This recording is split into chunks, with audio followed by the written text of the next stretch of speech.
so pleased you gave the introduction, saying that I never know how to introduce myself. I started life as a physicist, and I don't know whether to say I'm a recovering physicist, an ex-physicist, a current physicist, or something else. But as you pointed out, I left physics a long time ago and started working at the really interesting intersection between emerging technologies and risk and socially beneficial technology innovation, which is where we get to the work that I do with an Arizona State University initiative called the Risk Innovation Nexus.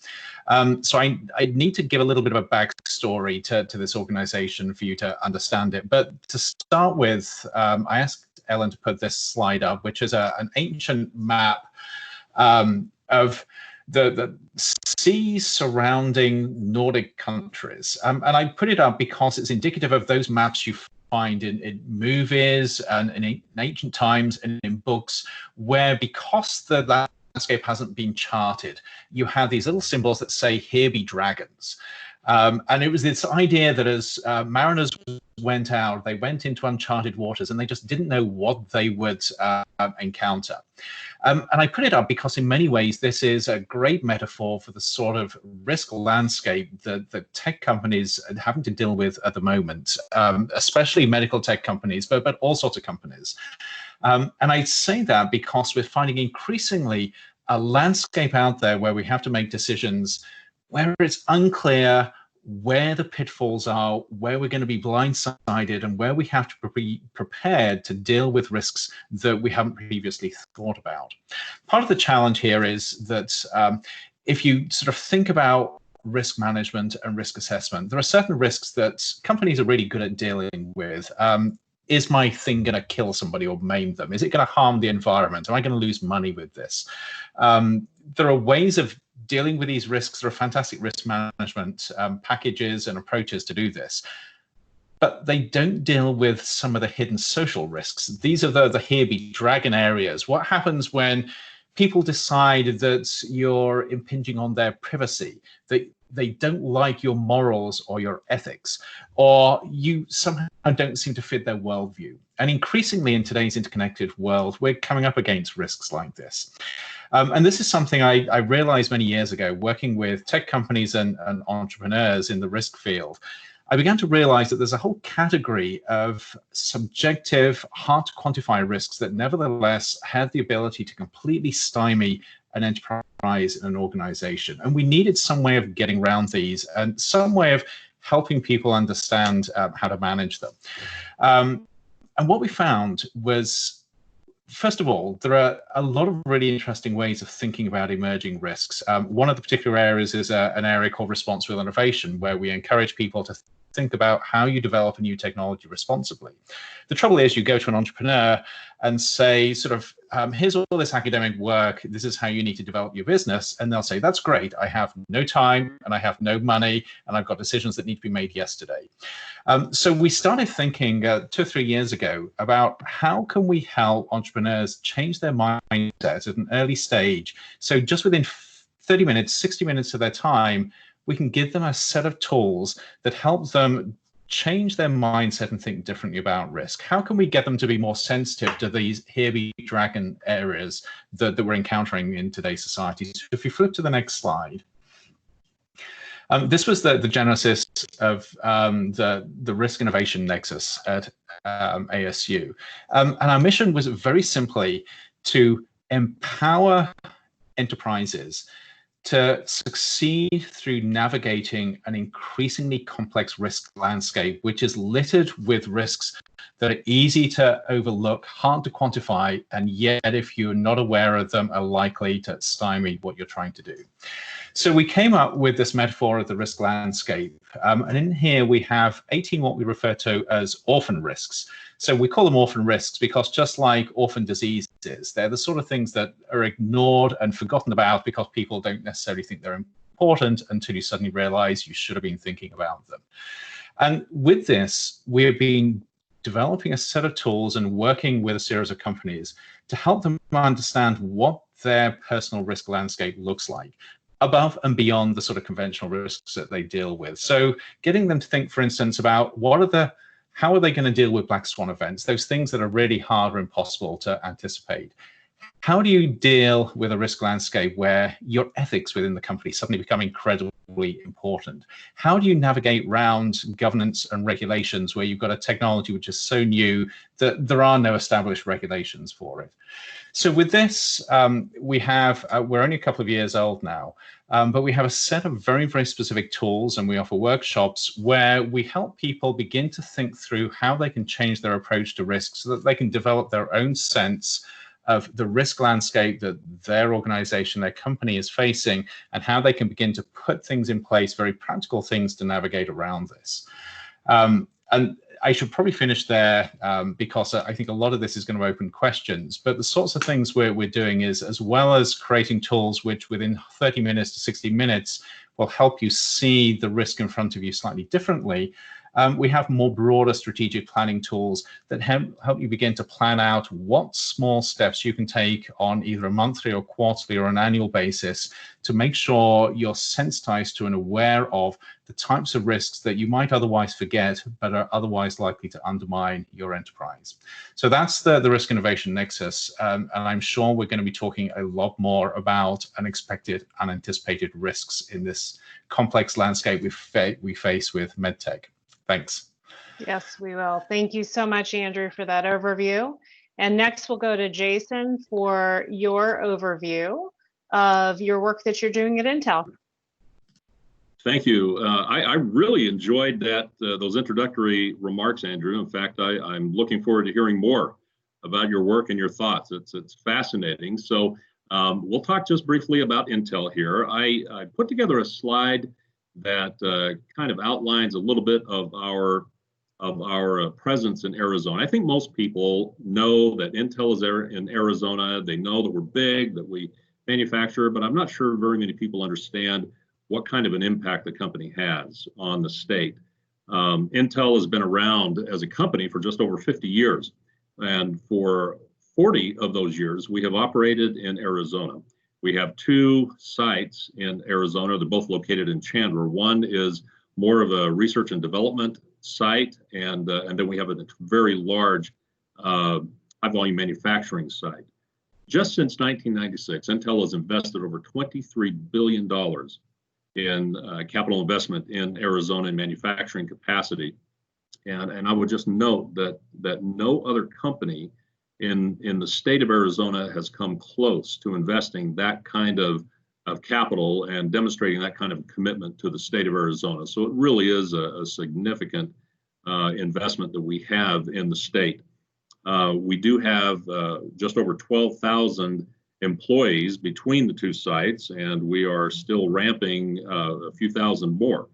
We're coming to the end of a $7 billion investment in Fab 42, our newest factory, and are busily hiring the headcount to run that fab. And so Intel is definitely growing.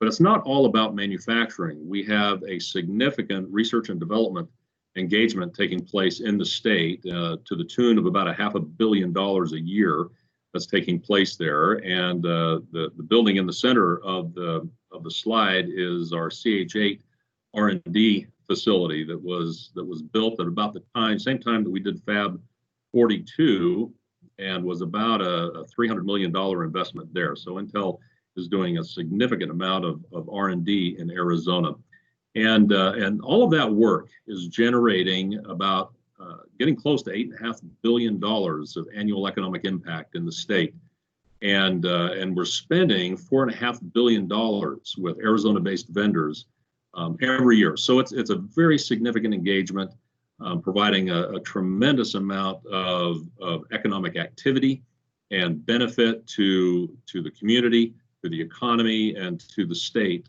of Arizona. And of course, along with that comes a very significant community engagement with our employee volunteerism and all the work that takes place there.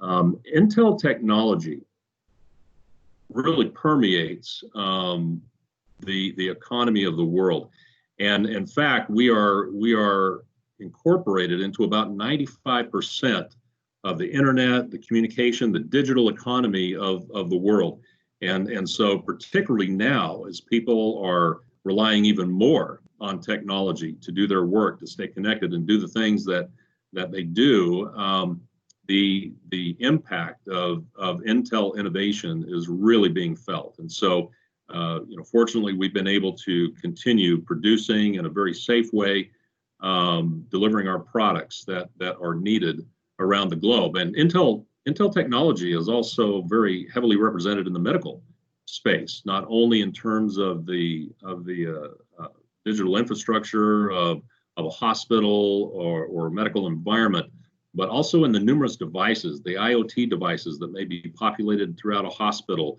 or the actual medical devices themselves.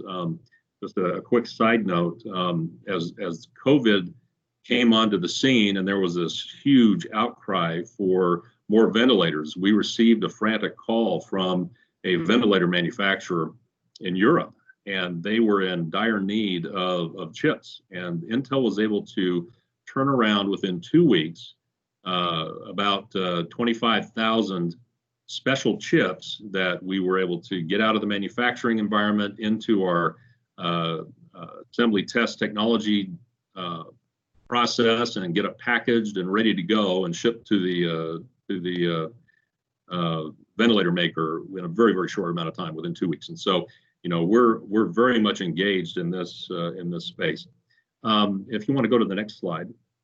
As I have thought about what I could focus on and maybe contribute to this conversation, I think it's really focused around managing risk from data. The chart on the far left gives you a sense for what the growth of data is projected to be over the next few years. And it's just exploding. In fact, by 2025, it's estimated that there'll be 175 zettabyte of data volume that's been collected. And by that time, roughly half of all that data is going to be created from IoT devices, which is really fascinating when you think about that. So we have all of this data being generated through all of these different kinds of devices and lots of different kinds of environments, whether it's agriculture to smart buildings to the medical arena, factories, whatever. It's generating huge amounts of data. And the saying as of late has been, well, data is the next big oil. And so it's high value. And so you have lots of companies collecting data. You have the government collecting data, other organizations collecting data. But the fact of the matter is that those who are collecting data use very, very little of that data. It's not meaningful. They haven't been able to figure out how to analyze it and turn it into something meaningful yet. So realizing benefit from all of this data that's being generated is a real challenge. And I think that's going to be an area of opportunity going forward. As I think about and I'll just kind of tee this up for maybe some discussion as we move along here. But as I think about mitigation and policy implications, I think there are really three areas in my mind that have a significant impact. One is around privacy, and the second would be around the security of the data, and the third is around liability. And there's a lot we can talk about in each of those three areas, but maybe with that, Ellen, I can turn it back to you and we can start a discussion. Great. Thank you both for those introductions. And as we start to get into the questions, I'll ask the attendees that if you have questions specifically to raise, to do that in the chat feature. I'm going to put today's topic up here for reference, but I have a couple questions to kick off the discussion. So again, if you have additional questions, please put those in the chat feature and we'll get those up to the presenters as we go.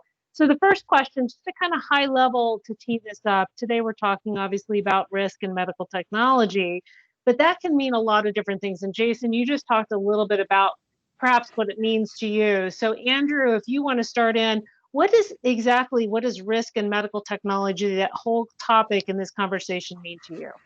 Sure. Well, so I think Jason's framing was brilliant, especially when it comes to data. So that's that framing of privacy, security, liability. uppermost, I think, with any organization that is collecting and using data. Of course, the devil is in the details.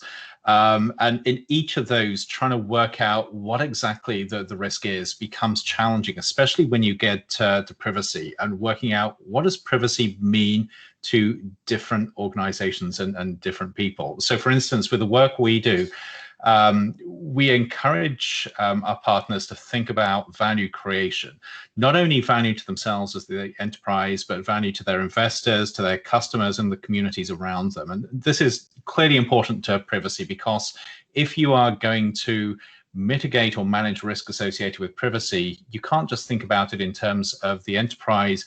You've got to think about the communities you're engaging with and interacting with and impacting on. And if they have a very different idea of what privacy is, you've got a problem if you don't understand that. So that's one aspect. But there are sort of bigger, more gnarly aspects, I think, which are less tangible. And a lot of those come down to sort of ethics and expectations. So one of the big challenges with medical technology, beyond the big questions of, is this going to cure you, is it going to kill you, or is it going to make your life better or worse, are the fact that these are intimate technologies. These are things that people are producing that go in the body or on the body or influence the body in some way. And we know that people get very emotive with those sort of technologies, and they can respond in ways that aren't necessarily predictable. And that means that one of the things we need to think about in terms of risk is, how do we understand that landscape around individual, very emotional and very emotive responses, as well as societal responses, to ensure that companies can navigate those sort of responses to get to where they're trying to get. Great. Jason, anything you'd like to add on that? Yeah, I would just build on that.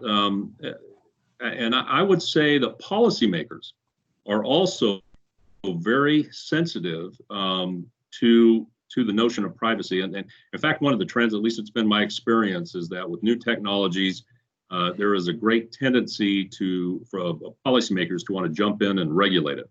And so part of the dance is, trying to facilitate and be supportive of the need for regulatory oversight without stifling innovation, and that really is an ongoing challenge that we face. But I would only add that there is great sensitivity on the part of policymakers around privacy, and in fact, what we have seen is a growing patchwork of privacy law and regulation that is popping up. We have what's going on in the EU. We have what California has passed and now turned over to the Attorney General to promulgate rules, and is now in effect.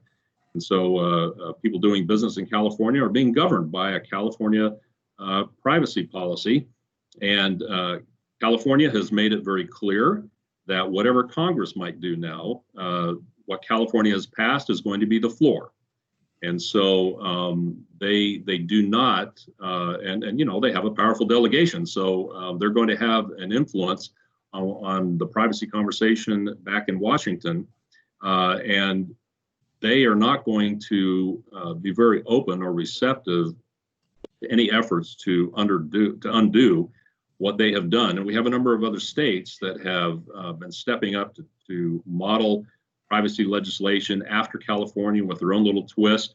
And there have been numerous efforts around privacy legislation in Arizona as well. And so you have a mindset of not only the individuals who may be treated by a medical device that may be collecting data and how is that data used, but you have the regulatory environment and the policymaking environment with people there who have very strong ideas of what constitutes privacy.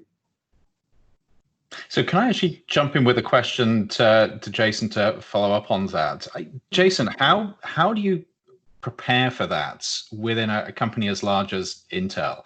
Because of course, certainty and constancy are ideally what you want within a regulatory landscape, and you absolutely do not have this with privacy. Right, and so one of the things Intel has done, not only as we manufacture our products, we have a very sophisticated, and Intel's fortunate in that we do have the resources to ensure compliance as we develop products. But as it relates to trying to influence some of the discussion around privacy, Intel has introduced model legislation that, we prefer a federal approach to this. And for the first time in my 18 plus years at Intel, the company came out with, we think this is what a model piece of legislation ought to look like. And so that's out there, and is we're working to try and influence policymakers around that. And then as it comes to the states, we're trying to keep focus pointed on Washington and minimize the number of states that pass their own privacy laws. But as it relates to how does Intel mitigate that, it is an increasingly challenging environment. We recently created an Office of Privacy with a chief privacy officer and a slew of legal experts and others to focus on ensuring that privacy issues are addressed across the enterprise, across all the product platforms.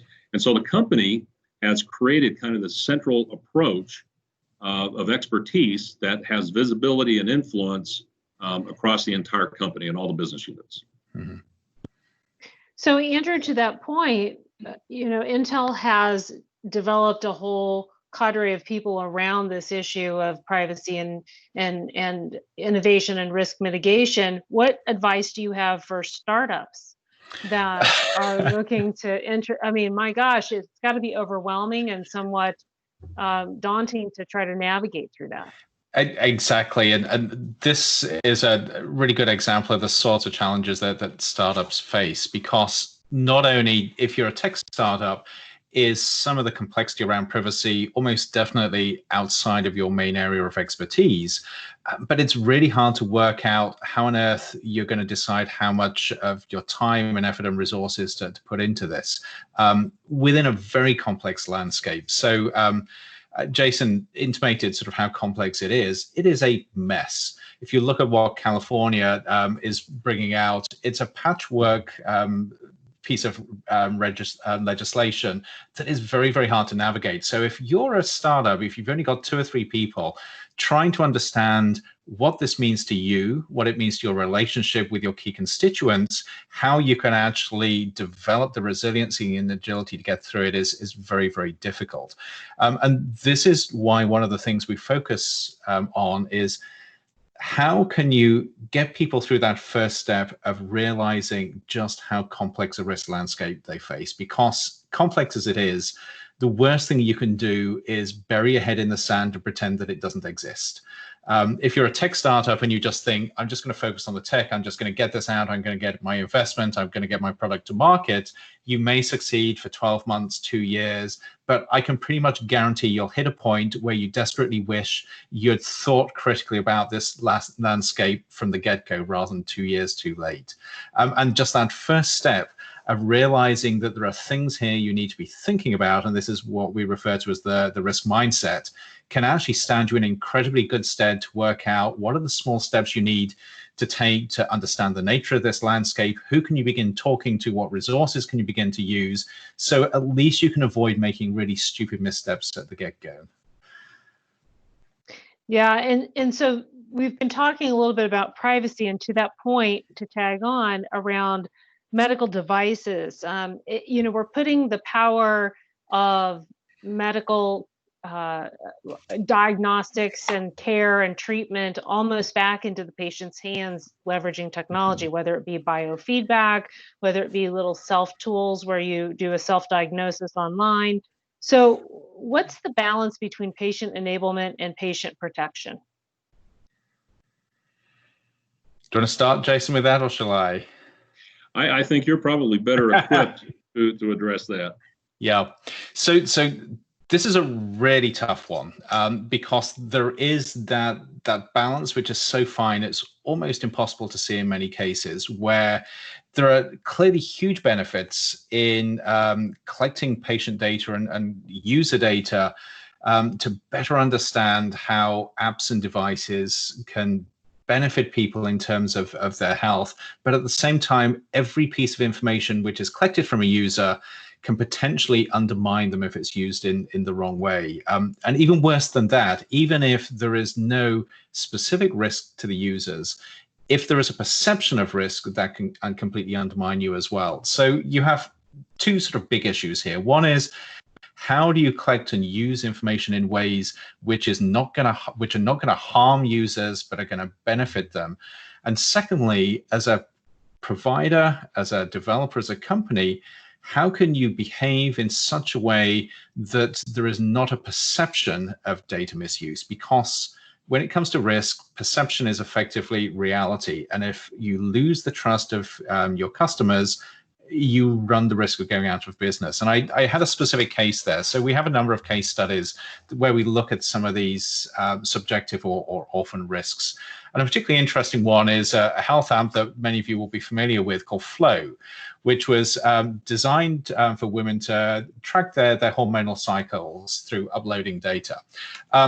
Great app for pregnancy planning and for women's health, until people started realizing that all of their deeply personal data was being shared with Facebook. And of course, no matter how much the company tried to shore themselves up in terms of rebuilding trust, as soon as people felt that their personal information was being misused and abused, they lost trust in the company, and the company and the app began to struggle really badly. And as much as anything, that was a perception risk rather than a real risk. So within this risk landscape, and companies have got to work out how to not only do the right thing with protecting data, but also be seen to be doing the right thing by their customers as well. You know, I would just add to that from a policy standpoint, a couple of dynamics. One is over the last several years, we have seen efforts in a number of states to control where data is being stored. And so there have been a lot of bills that have popped up here and there, some successful, some not, where states would want to ensure that any data collected within a particular state, it's going to stay in that state. It's not going to get shifted around outside of the U.S. So there was a great concern from policymakers about what's going to happen with the data. So, again, Andrew's underscoring the importance of how people, users of technology, how their privacy is going, and the data about them is going to be used, and the risks to that. On policy side, you've got lawmakers who are also very concerned about how that data is going to be used, and are busily writing laws every year to try and ensure that data is protected. And again, it can get really challenging because some of those laws will get written in a way that it's impossible to manage the data. And so that gets to be a real challenge. The other thing I'd point out is that COVID has opened the door for some really incredible opportunities. And one of them, as it relates to this particular area, deals with the growth of telehealth. Now you have the government saying, okay, since you can't go in or it's significantly more difficult for you to have a face-to-face with your primary care provider, we're now going to fully underwrite through reimbursement telehealth opportunities. Well, telehealth is all driven by technology. And so, at the same time, there's this growing angst and concern about privacy and how our data is being used.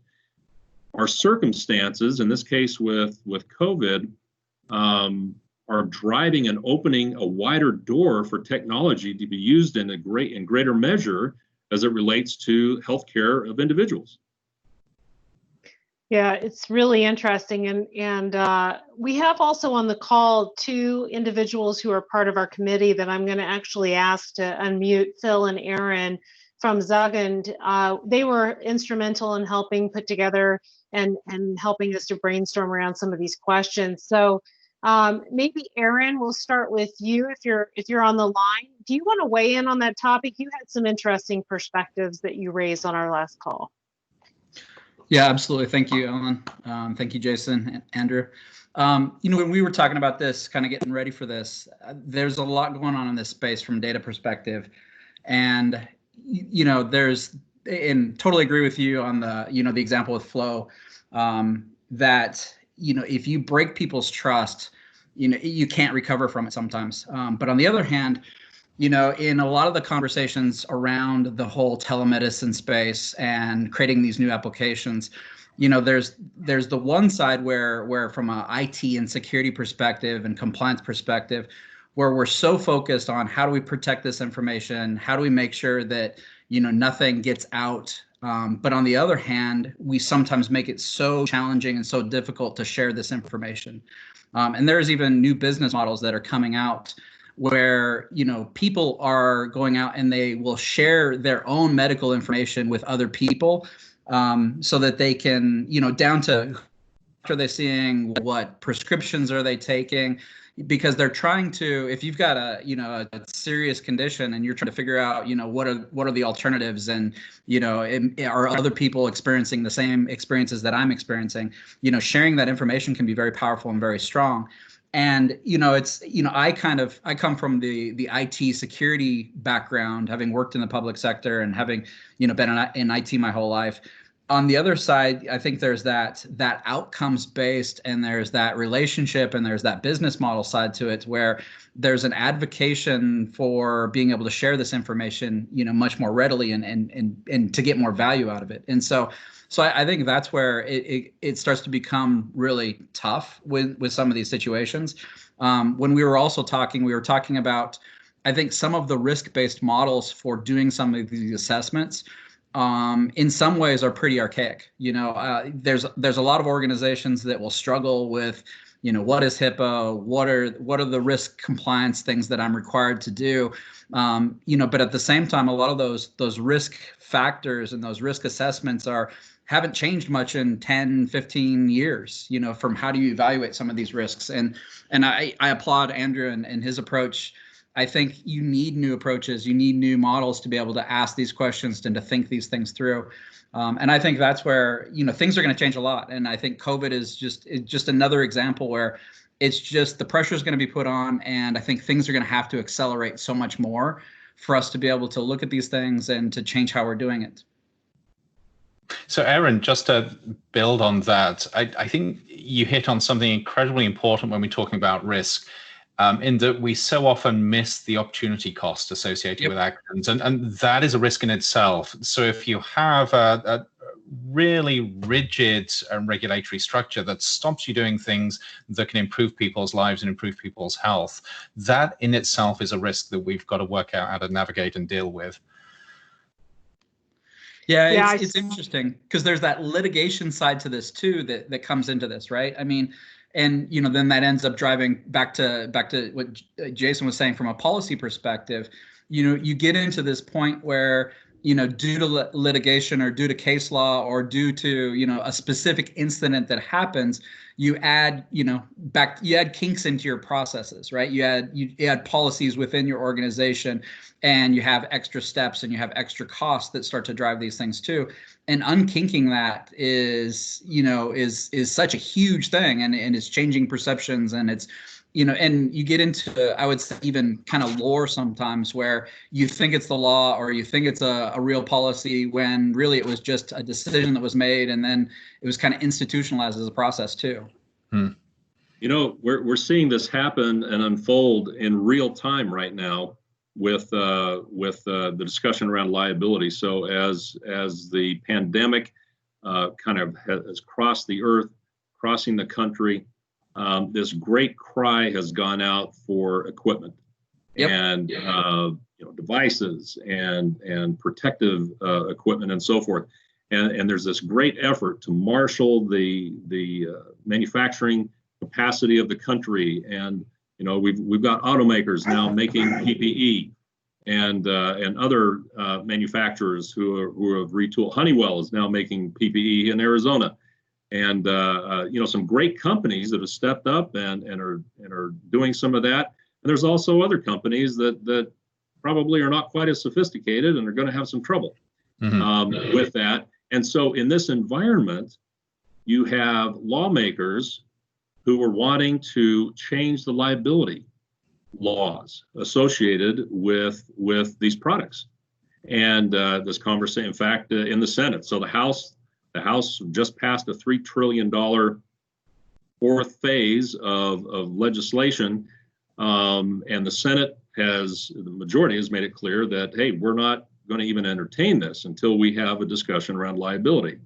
Here in Arizona, the House of Representatives they continue to work while the Senate has gone to sleep, but the representatives in Arizona are addressing right now liability issues and wanting to provide some liability protection for employers and manufacturers and makers and so forth. And it's creating a really interesting conversation around liability. So it's this is all very, very timely in terms of the discussion, because this stuff is unfolding right now. It is. Sorry, Ellen, if I could just chime in too. Yes, please. There's all sorts of things happening, I would say positively, but also negatively through some of this stuff too. And again, I think it's just because it's so concentrated. I was reading an article yesterday about an organization in, I think, Texas or maybe Florida that was given a government grant to develop, the personal protection equipment as well. And, it turned out through some investigation that it was actually a pretty large wedding planner event company. It was like a $50 million wedding planner event company that somehow, applied for this, trying to shift their business model and stuff like that, ended up getting the grant to do this for the government and had absolutely no business, no real reason to be able to do this, no expertise in doing this. And so yeah, it's interesting. I think, there's going to be so many case studies and so many things that we're going to learn out of this for so many years. It's going to be interesting. And back to Andrew, I think early on you were saying, there's all this academic, information and research and all these models and all this stuff, and then tying it to the startup community and getting sponsorship from the large enterprises. That's the tough stuff. I was just reading an article yesterday also about how NASA is even changing its procurement vehicles and contracts. Pretty interestingly, they awarded 3 contracts I think yesterday or the day before for lunar landing. And they took a outcomes approach instead of a technical requirement approach. Mm-hmm. And I think and they also time bound it with specific milestones. And so I think it's really interesting for delivering those outcomes, holding the organizations accountable based on certain milestones and time periods. And, I think then applying some risk models to those things, is going to change how we do everything. Hmm. And how much of that is driven by private innovation versus government trying to drive innovation? And I'll just share real quickly. So as the pandemic rolled out in California, Governor Newsom decided he was going to leverage the purchasing power of the state, and did $1 billion deal with a few manufacturers in China for PPE.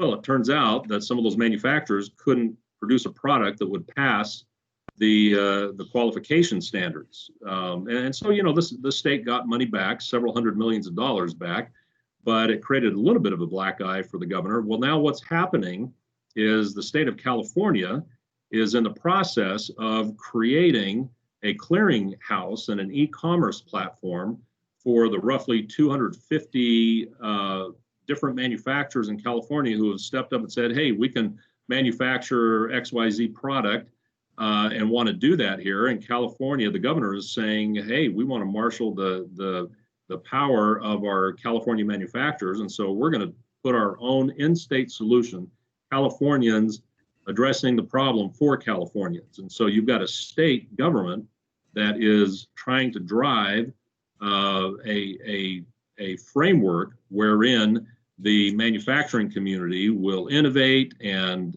produce, in this case, PPE for purchase and use of other agencies and individuals and other organizations in California. So it's really quite an interesting approach to trying to influence how in this case the state of California can secure what they need to have. So Jason, to follow up on that, how can government get more tech savvy in its approaches to policy and decision making? And I say that having worked for many years in both in the federal government and in the UK government. And I know for a fact that when I was there, we were so bogged down in terms of our inability to use technology well. I'm hoping that it's better these days, but I'm not sure it's that much better. How can we change that dynamic? You know, that is an ongoing challenge. And at the end of the day, you're dealing with individuals who likely their experience with technology can be somewhat limited.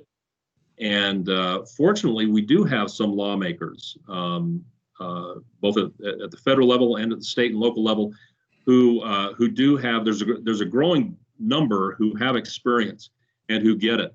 And they can be extremely influential. For example, in Arizona, I think Jeff Weniger is viewed by and large among his colleagues at the legislature as kind of the go-to tech legislator, and he's pretty savvy on a number of things and has driven policy that's been fairly innovative around the use of technology. But you know, how much can you trust a lobbyist? How much can you trust someone from you know, a quote unquote self-serving organization to provide you with the education on these issues? I mean, it's a real challenge. But you know, I think we're getting better at it.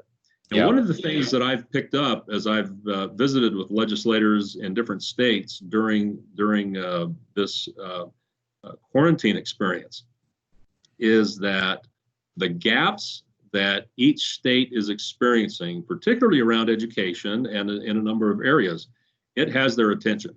And so there's much more openness to talk about tech solutions and ways to address that. And so it's helping to open the door to have some conversations, which I think is a positive thing. Yeah. And of course, one of the things that interests me particularly coming from ASU is I think there is a really interesting opportunity for public universities to play a role here. And it gets back to the problem of academics are incredibly bad at being practical. But if we could get over that hump, I'm sure there are ways of using our expertise as trusted, somewhat independent experts to try and bridge some of those gaps. Yeah, absolutely.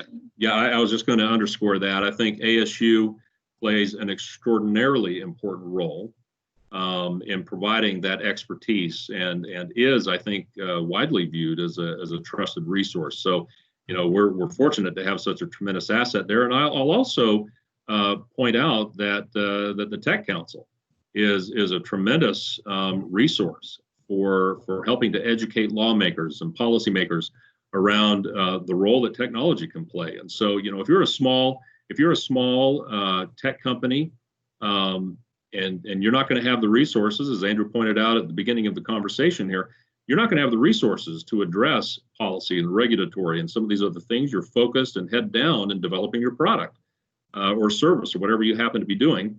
And so you need to get involved with organizations like the Tech Council that can increase your network, that you can leverage to help your message. And so organizations like the Tech Council can also be a tremendous resource and benefit to the tech community in relation to influencing policymakers. So Jason, you took the words right out of my mouth. That was great. Thank you. But to that point, and I just want to remind the people on the call, if you do have additional questions, we haven't had any questions yet, but if you do have, put them in the chat, please. Or since it's a smaller group, you could probably take yourself off mute too. But as we do that, my question is to that point, how can members of the Arizona Technology Council be more engaged via policy through the policy committee? What are some some actionable things that individuals can do to help guide or change or influence policy? So the Tech Council is one of the few organizations in Arizona from a business advocacy standpoint where the board has given tremendous leeway to the policy committee. In most other organizations, and I've served on all of them. I've chaired the Arizona Chamber of Commerce. I've had visibility in a number of them. Boards usually like to keep a really tight handle on their policy committees. The Tech Council, and maybe it's speaks to kind of the approach in technology in general. They want to empower the committee to make decisions and run with it. And the board absolutely has a role there, but the opportunity for people to get involved is that anybody, any member of the Tech Council can get involved in one of the policy committees. And so you can get around the table and start to participate in the conversations about what's going on in Arizona politics and have a voice, a direct voice in influencing the position of the Tech Council. And it's been just a tremendous experience with having people who come from smaller organizations and are passionate about an area of technology and to be able to add their voice to that policy conversation, and we're better for it. They can have a voice in what kind of candidates we support by participating with the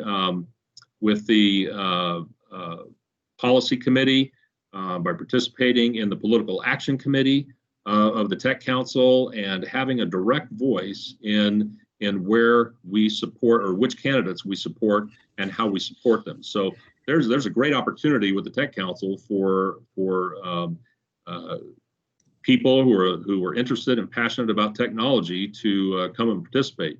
You don't have to come from a large company to be able to have a voice in this organization.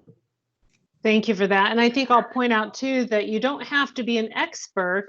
I think some people get intimidated and they avoid joining things like policy committees. And so Steve also raised that in the chat. Thank you, Steve, for that. But I also am a member of the Arizona Public Health Association, which is really interestingly involved quite heavily in a lot of the conversations around COVID. So do you ever link up with other organizations, their policy committees, to collaborate or to connect on how you can work together? Absolutely. The fact of the matter is that nobody likes to charge the political hill alone. And so you always are looking to build coalitions. You are always looking to broaden your voice. And from a company like Intel that invests in a number of these different organizations in town, we don't like to see the business organizations not collaborating. In fact, we insist on it. And so Steve has done a great job over the years of reaching out and collaborating with his counterparts at these other trade organizations. And so I'll tell you that that's pretty much an approach that he takes, and it's an expectation, and he does a great job. And so, sometimes we're more effective than others, but that's just kind of the way that goes. But there is great collaboration that takes place, and oftentimes you'll have the different business associations gather around, rally around a particular issue and work it together. And so it's been a very effective tool, and it works out really quite well. Right, and Steve is typing in the chat right now about the fact that they're interviewing candidates starting the first week in June, and the candidates are currently answering our survey through May 29th.